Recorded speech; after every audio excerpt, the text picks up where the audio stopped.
Hi, and welcome to the Long Range Shooting and Custom Rifle Building podcast presented by Wolf Precision Incorporated, where we learn about and share long range shooting and custom rifle building. I am your host, Jamie Dodson, and welcome to the show.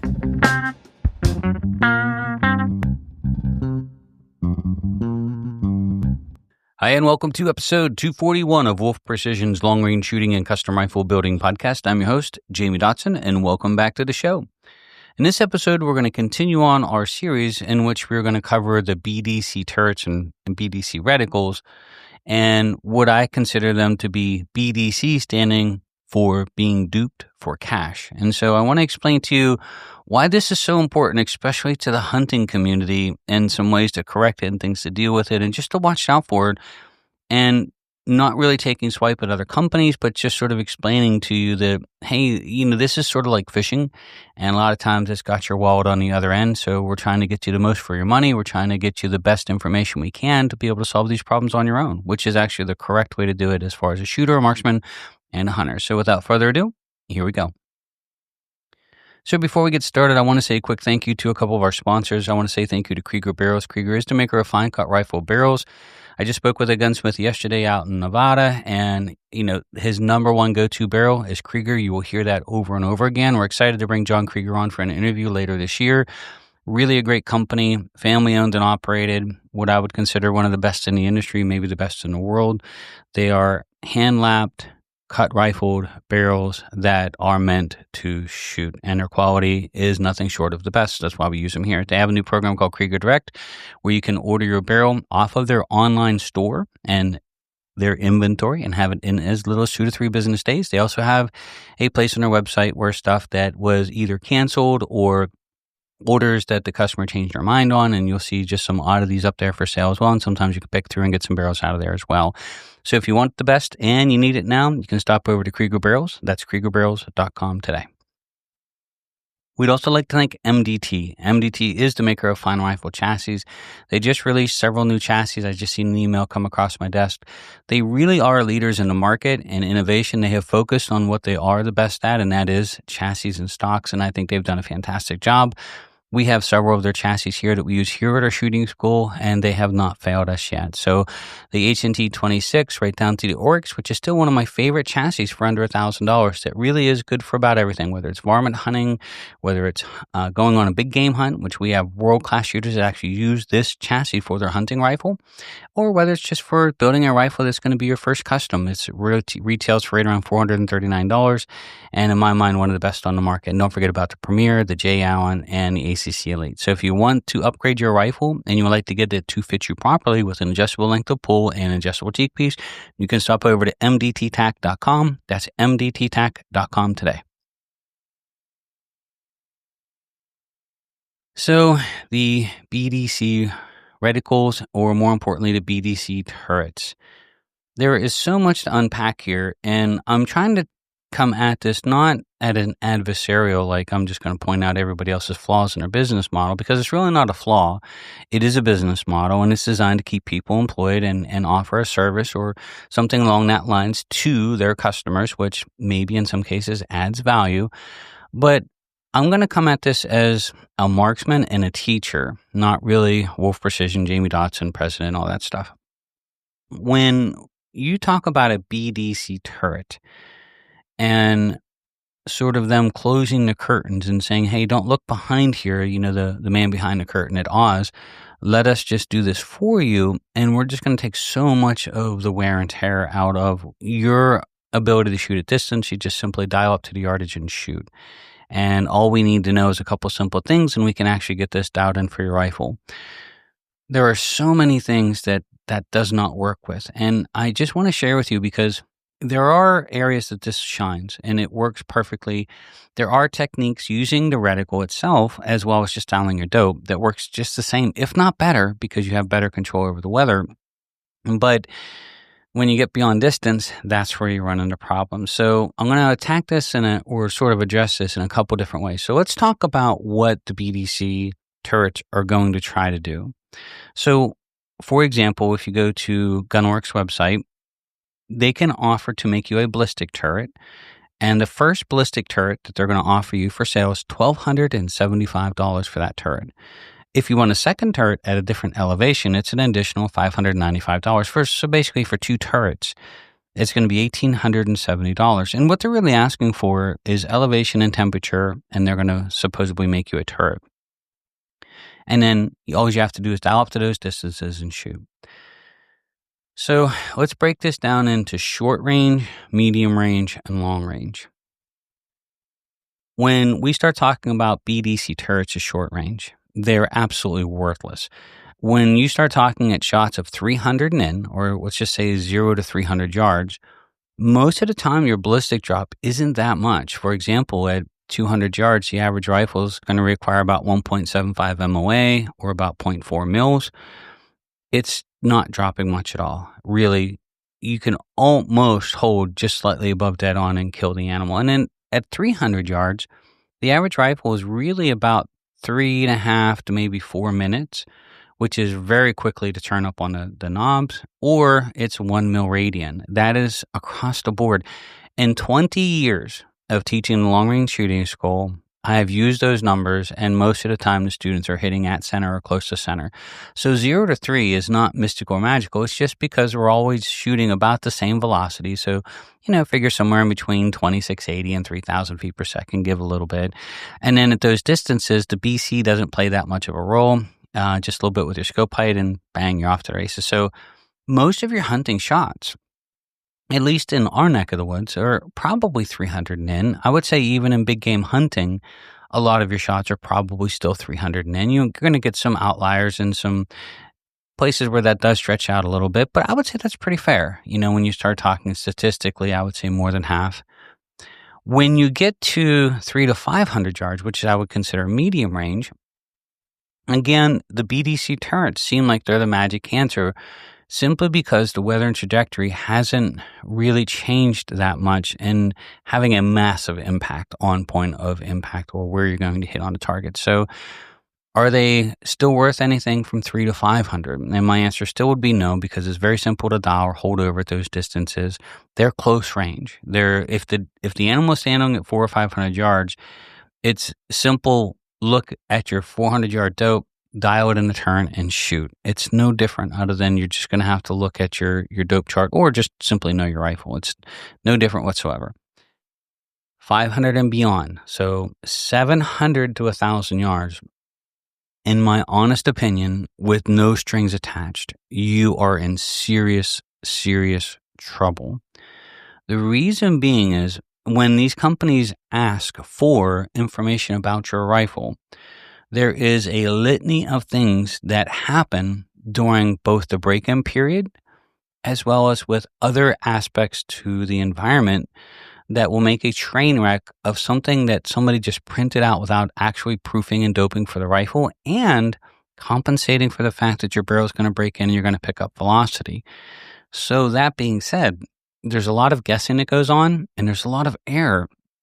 For example, one of the biggest problems when you're shooting at distance, especially with a new rifle, which in most cases, if you purchased a new custom rifle, I doubt they put 100 or 200 rounds through it to break it in. My guess is probably 20 to 30 rounds, get an average, 0, and maybe shoot a couple pieces of steel at distance and then off to the races. For that, they're going to charge you $1,870 to make 2 printed turrets for it. The first problem with this is the fact that your rifle, once you break in, so it's usually somewhere between 150, 200 rounds, you are going to pick up velocity.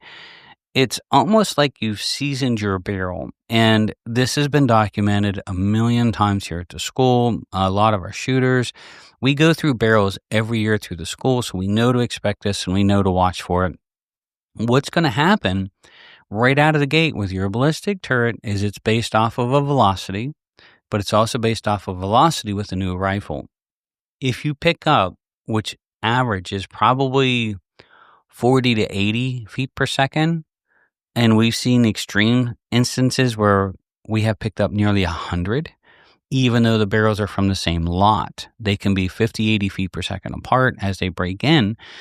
Your BDC turrets are worthless. 100 feet per second makes a world of difference at 700 and 1,000 yards. You will shoot high or over the target. When I say that, though, I want you to mentally think back to all of the hunting videos that you have watched over the years that the animals dramatically got a high back shot, spined them or close to spine, then they dropped like a rock. Is that because their turrets were off and they were shooting high, or did they aim for the spine?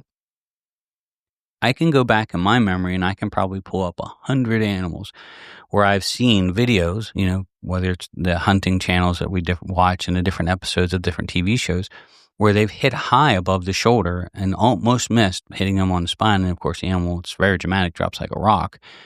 But is that because their turret's off? Are they using a ballistics turret? Did they take the time with their new rifle to get a couple hundred rounds? How many guys buying a new rifle will have 200 or 300 rounds through it over the summer before they take it on a hunt? That's a question you have to ask yourself. You could very easily be setting at 20, 40, 60, 80 rounds, 90 rounds, 120 rounds. Your barrel's breaking in and off the races you go. And you were at that point to where you're starting to pick up velocity. And a lot of people just chronograph their rifles when it's new. Now, one of the nice parts about the new chronographs that are out there, specifically the Garmin, is that you're seeing more and more people set it up and use it. Here at the school, where we would have the only 2 chronographs on the firing line, 20 years ago, we now have half the students bringing their own chronographs, which is awesome. So it's one of those things. Now they're gonna keep an eye on it and they're gonna see it happening, and then they're gonna be able to adjust for it real time. But if you've had ballistic turrets made when the rifle was new, how do you have those turrets remade if you've picked up velocity? And are they issuing you all of the data that was collected when they actually made those turrets? So, for example, what was the speed of the round when they shot it? And then so that way you can have a baseline if you break in, knowing that the turret is going to be off. So that's the first thing that comes to mind, is the break-in period. The other thing that comes to mind when you start talking about not short range or medium range, which is where most of your hunting, and this is why, guys, so what's really amazing is most ranges are 500 in, right? And so it's one of those things that I'm going to hand you a magic 8-ball, and it's never going to be wrong 500 in, and you're going to be totally sold on it because the first 5 times you've used it, it was dead on. 400 yards, man, I smacked that thing right in the middle. These things are awesome. They work. They do at those distances. But they also give you a false sense of security that they work at those distances and beyond, and that they are accurate. And it's been our experience that they're not. And here is why.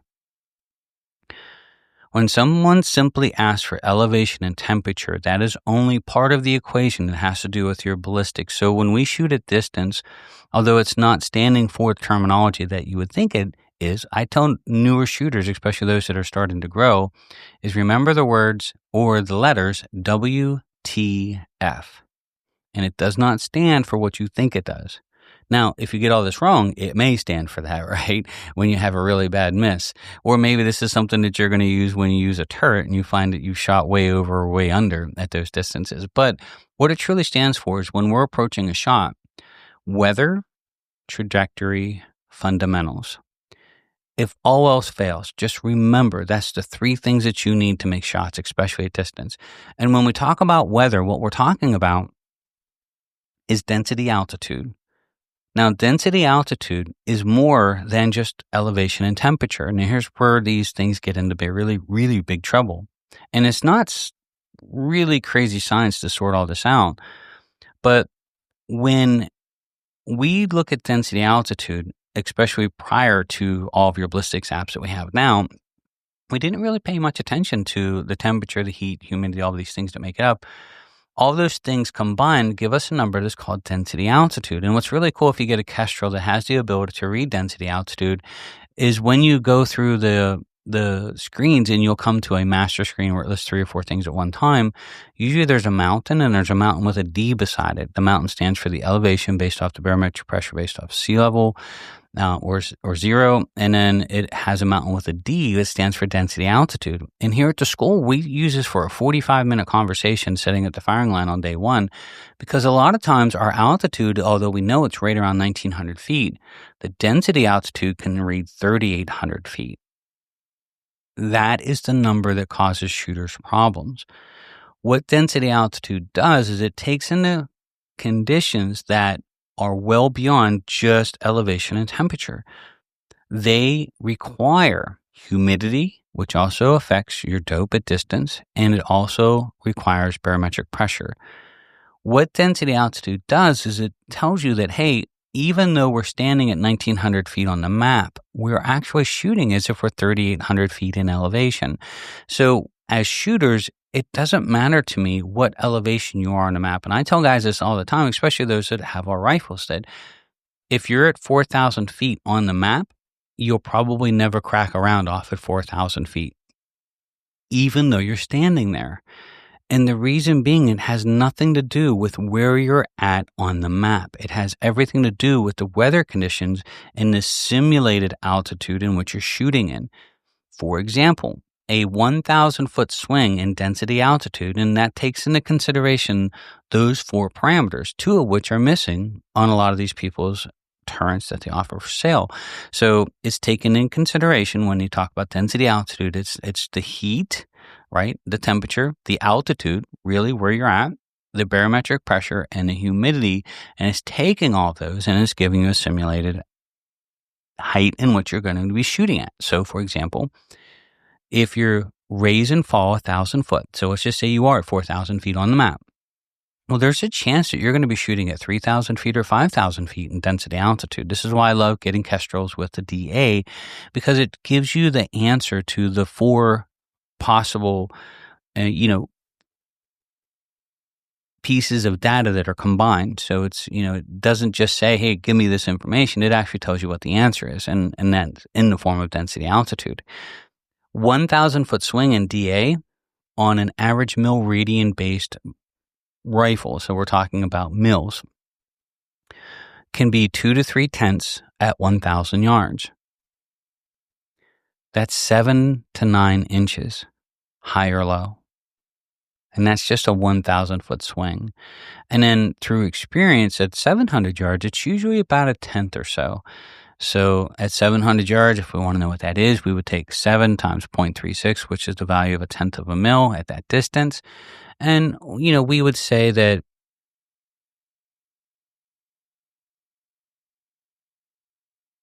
2.1 inches, somewhere in that area.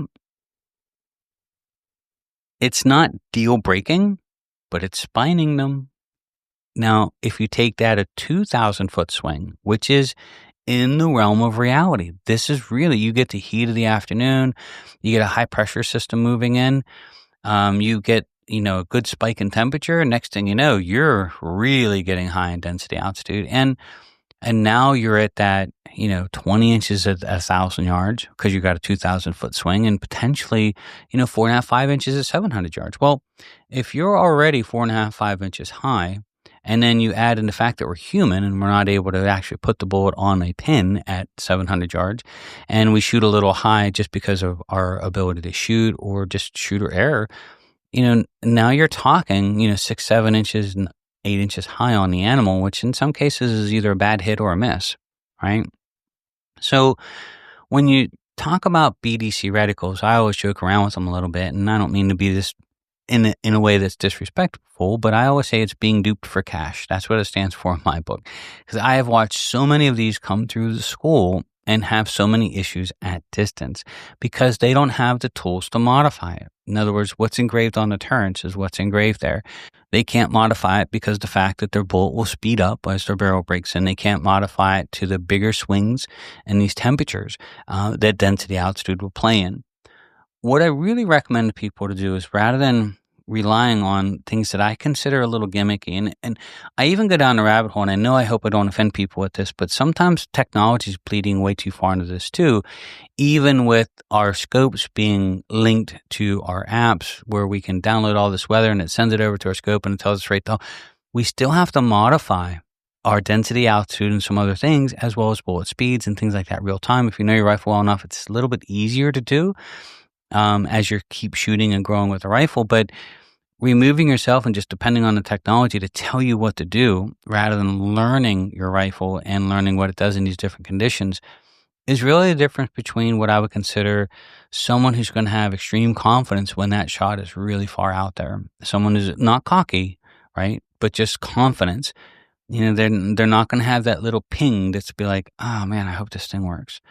Or my favorite is if the technology goes squirrely. Like, we've had instances where their ballistics apps can't turn on, they can't launch it, they have to reboot it, requires an update. What if happens if you're on a hunt of a lifetime and all of a sudden you go to launch your app that's connected to your scope and now it's requiring an update or something to reconnect? You're in trouble. So having a manual chart, having a printed chart, and simple turrets that you could dial, knowing your rifle well enough, playing with density altitude, that, hey, a 1,000-foot swing plus or minus, I know what I have to add or take away. And you could do it on the fly really quickly. You're not depending on technology just to tell you everything. You're going to modify it pretty quickly to try to get that shot on the animal. And that's the difference between hunting and target shooting as well. Sometimes in hunting, we don't have time to make everything absolutely perfect. We have to be able to adjust things on the fly if we're going to harvest that animal and do it correctly. And then that's the difference between laying there 10 seconds and getting the shot down range and killing the animal, or waiting 30 and 60 seconds just to get the app to launch. And that can make the difference between a successful hunt or an unsuccessful hunt in my book. So learning how to actually use your turrets in minutes or mils, and so I talked about minutes and mils in the last podcast. Either way is absolutely fine. I've shot both. I don't have, a dog in the fight. I prefer mil radians as I think they're cleaner, and I think the reticles themselves are cleaner to use, especially for techniques like hold over and hold off. But if you're a minute shooter, that's absolutely fine. But learn to dial your actual dope for your rifle. Learn how to adjust it a little bit on the fly, to micromanage it with your own skill sets, with your own knowledge, not having to depend on somebody to do the voodoo in the background that you don't understand, or sort of selling on it that, hey, we'll take this workload off of you, just do what we tell you to do and we'll make life simple. I'm not a big fan of that either. I'd like to give you the tools to not just, I think as far as a shooter, to not just be able to do what needs to be done, but understand how it works. I think that is so priceless. It gives you a little confidence that you're part of the equation, that you have a little bit more tool sets than what the average shooter has. And you're not only able to fix it and do it, but do it with confidence and really understand it at a different level than what most shooters actually understand it at. So if you are and you do shoot a BDC turret or BDC reticle, again, 500 and in, they're pretty squared away. It's just because the ballistics and weather don't play that much in it yet. A little bit, for sure. I don't want to say that it's not there. It is. But at 300 yards, you're probably not going to miss the animal. And at 500, if it's a pretty big animal or decent size, again, probably going to hold out pretty good. But when you get 700 yards and beyond, that is where this can really cause problems. So I'd be proofing the daylights out of it. Be really careful on your round count. Have your chronograph speeds. Know the data that they used. And that way, if you have to modify it a little bit, hey, I've got to, take 50 yards out of my shots at 700 and beyond just for it to be accurate, do what you have to do. But at that point, I think the value of the BDC turrets are totally lost, because now you're not dialing what it says, you're modifying it. And when you're dialing dope for your rifle on minutes or mils, you just dial what you actually need. It's not I'm not dialing up 3.5 minutes because I need 4 minutes and it's not right. I'm just dialing 3.5 minutes, where on the BDC turrets, it does start to fall apart at those distances because of things like barometric pressure and density altitude and all these things, as well as your barrel breaking in, as well as just you got a different lot of bullets, and all of a sudden your speed slow down. That happens, or you're done. Or if you know your rifle well enough, you can actually redo your chart, your click chart, take 50 feet per second out, and just dial the new dope. You're squared away.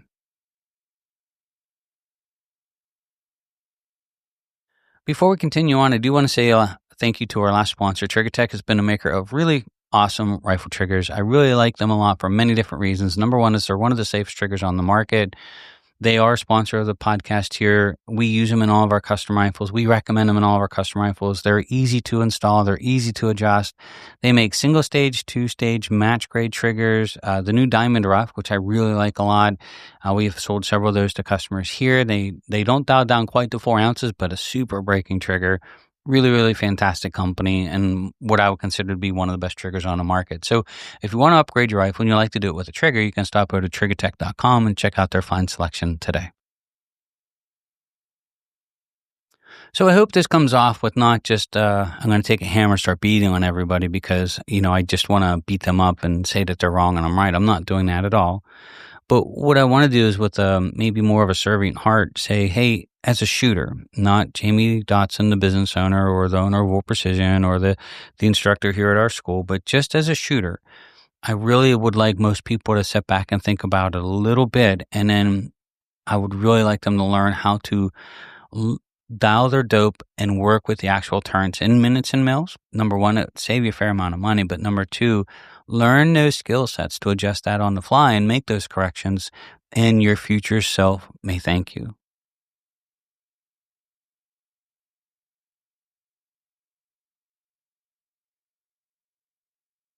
So before we finish up the podcast, I do have a couple really cool announcements to make. We did announce our 2026 long-range shooting schools for dates are up, and we do have people signing up. I believe we are almost half full or getting close to half full. We have a lot of registrations already in. The classes for 2026 are limited to 5 students a class, and we do that so we can spend time with you, really get 4 days of training in 3 days efficiently. We get to spend time with everybody, appropriate time. We're not being distracted and pulled away in 13 different areas. And for the customers that need extra help or have questions as we're going through the course, it gives them plenty of time to have some one-on-one conversations. I really think that 5 is the magic number. It has really worked well for us over the years. I know it's financially, we should probably bump it to 12, but I really, really enjoy the class at that number. I get to know everybody. The classroom dynamics change a lot. Everybody sort of gets to know everybody, become friends. People are sharing numbers, and we have some friendly competition that goes on through the class as well. If you would like to register, the classes are live. You can register online. You can go to wolfprecision.net, go to our long-range shooting school. You can click on the available dates, and you can register there. The one thing with the BDC turrets I do want to throw out there, it's something that we do here that's differently. When we build a custom rifle, one of the things that I sort of focus on is trying to teach the customer, maybe it's just our approach to building custom rifles.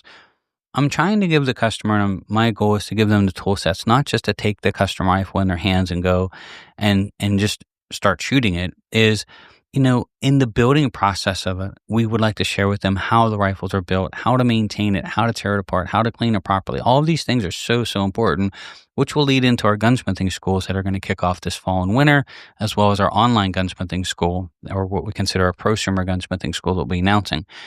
But when it comes to delivering the rifles, one of the things that we offer here, which I think is probably one of the coolest things that we could do, is we offer our customers what's called a build assist. And what that is in a nutshell is that the customer, once the last of their components are here, we get everything organized, get all of the stuff sent where it needs to be to get the customer here. And you come in the morning privately and you build the rifle and go through it with us here. And then we actually take you to the range and fit it. We fit it to you properly. We're actually going to zero it out. We're going to run it usually out to 700 to 1,000 yards with you through the afternoon after a really nice lunch. And we get you leaving here with the rifle ready to go, fitting you properly, knowing all about it. So one of the things when you start looking at custom rifles is that for me personally, I always, it's not my favorite thing to do is to send somebody a custom rifle and tap them on the backside and just wish them good luck, right? There's just so many things that get involved, and I never know where anybody's at in their skill sets or their knowledge of a rifle.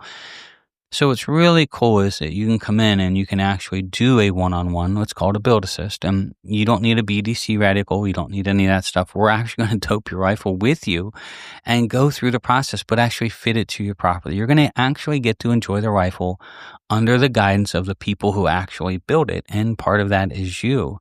And then we actually get a chance to shoot it at distance and go through all of the little things that could drive you crazy at your local range. So we call it our build assist. And we do not charge $1,800 for it. And you can actually bring a guest if you would like. It's sort of a pretty fun thing to do. I can't do, hundreds of those a year, but for the customers that would like to come in and take part of it, I think it's a really cool experience. Now, one step beyond that is what we call our Rifle Readiness Clinic. That is actually designed to address all of this, but in a group setting. So it's not a one-on-one build assist. We'll probably go over some of the cleaning and maintenance of the rifle and share with you some of the things that we do there. You can bring your Wolf Precision rifle to the class, or if you're anticipating of building a rifle with us, give you a chance to go through the course ahead of time, get really squared away on how our system works, and then actually use a school rifle at the range to go through everything that you're going to have to do when you get your new rifle. But with the Rifle Readiness Clinic, same thing. We're going to go through some things here in the classroom in the morning. We're going to go through how to properly take care of it, how to lube and all the specs of all the parts and pieces. And then we're going to have a nice lunch, and then we're going to go to the range in the afternoon, and we're going to shoot the rifles and get them all zeroed in. And it's a lot less expensive than what we consider our build assist, which is private. And some people would prefer a private event. I get that part. But for those that would like to come through, it's almost the same thing, not quite as, we're not getting into in-depth of actually doing what we consider like our prosumer gunsmithing school. But it is going to be a rifle maintenance class. It's going to share with you all the things that you need to know about your rifle to keep it running well, all the specs, things to watch out for. And then we're going to go to the range and spend the afternoon shooting it, zeroing it, really getting you to know your rifle really well, so that way when you get home, you can have some great success in the field. So I want to take the time to say thank you to everybody out there that's listening and enjoying the podcast. We will be kicking off and continuing on our reloading courses. They will kick up again. We have about a week or two of just a couple classes and some work that we've been doing here that's really taken priority over the online reloading class. But we have a program called the Wolf Pack where you can sign up through Patreon and you can attend all of our classes online, including our long-range shooting school. We have the full long-range shooting school there posted online for you to enjoy. We are working on our online reloading class as we speak. Those will continue through and start working towards the completion of that through October, November. And then, of course, we're really going to get into our prosumer gunsmithing school and really trying to give everybody the information and knowledge to just go one step beyond of just owning a rifle, but being able to actually professionally take care of it, how to change calibers, how to use the ace properly, how to change that off, how to actually change calibers, how to rebarrel per se. So lots of really great stuff coming up this fall. And of course, we will be holding some in-person prosumer gunsmithing classes. They probably will not kick off till January, February, March of next year. We will announce those dates. But again, our long-range shooting school for 2026, we do have an early bird special where we offer you a discount if you sign up before December 31st. And if you would like to attend, we'd love to have you. We have several classes, dates that are actually full already, and a couple classes that actually have people signed up for them throughout. So they are starting to fill up pretty quickly. We sort of suspect they will be full before the end of the year, and we're looking forward to having everybody come through. So thank you, everybody, for taking the time to join us. If you have any questions or if you have anything that you would like to talk about, please feel free to send me an email. It's contact@wolfprecision.net, and I'll try to take a few minutes to email you back. And if you would like to learn more about and working with Doped Rifle, of course, our Wolf Pack's there as well to help. So thank you, everybody, for taking the time to join us. We really appreciate it. If you enjoyed the podcast, you would like to share it, we really appreciate that. It helps us a lot in the standings. If you'd like to leave a comment on any of the platforms that you're actually enjoying the podcast on, we appreciate that as well. And of course, don't forget to support some of our sponsors. They really are the products that we use here, and we don't allow anybody to sponsor or advertise on our podcast whose products we do not use or believe in. So our podcast is not technically for sale, just to throw product out there to customers. These are really, really great companies making really great products for shooters. So thank you, everybody, for taking the time to join us. I really appreciate it. My name is Jamie Dodson. I'm your host, and you're listening to Wolf Precision's Long Range Shooting and Custom Rifle Building Podcast.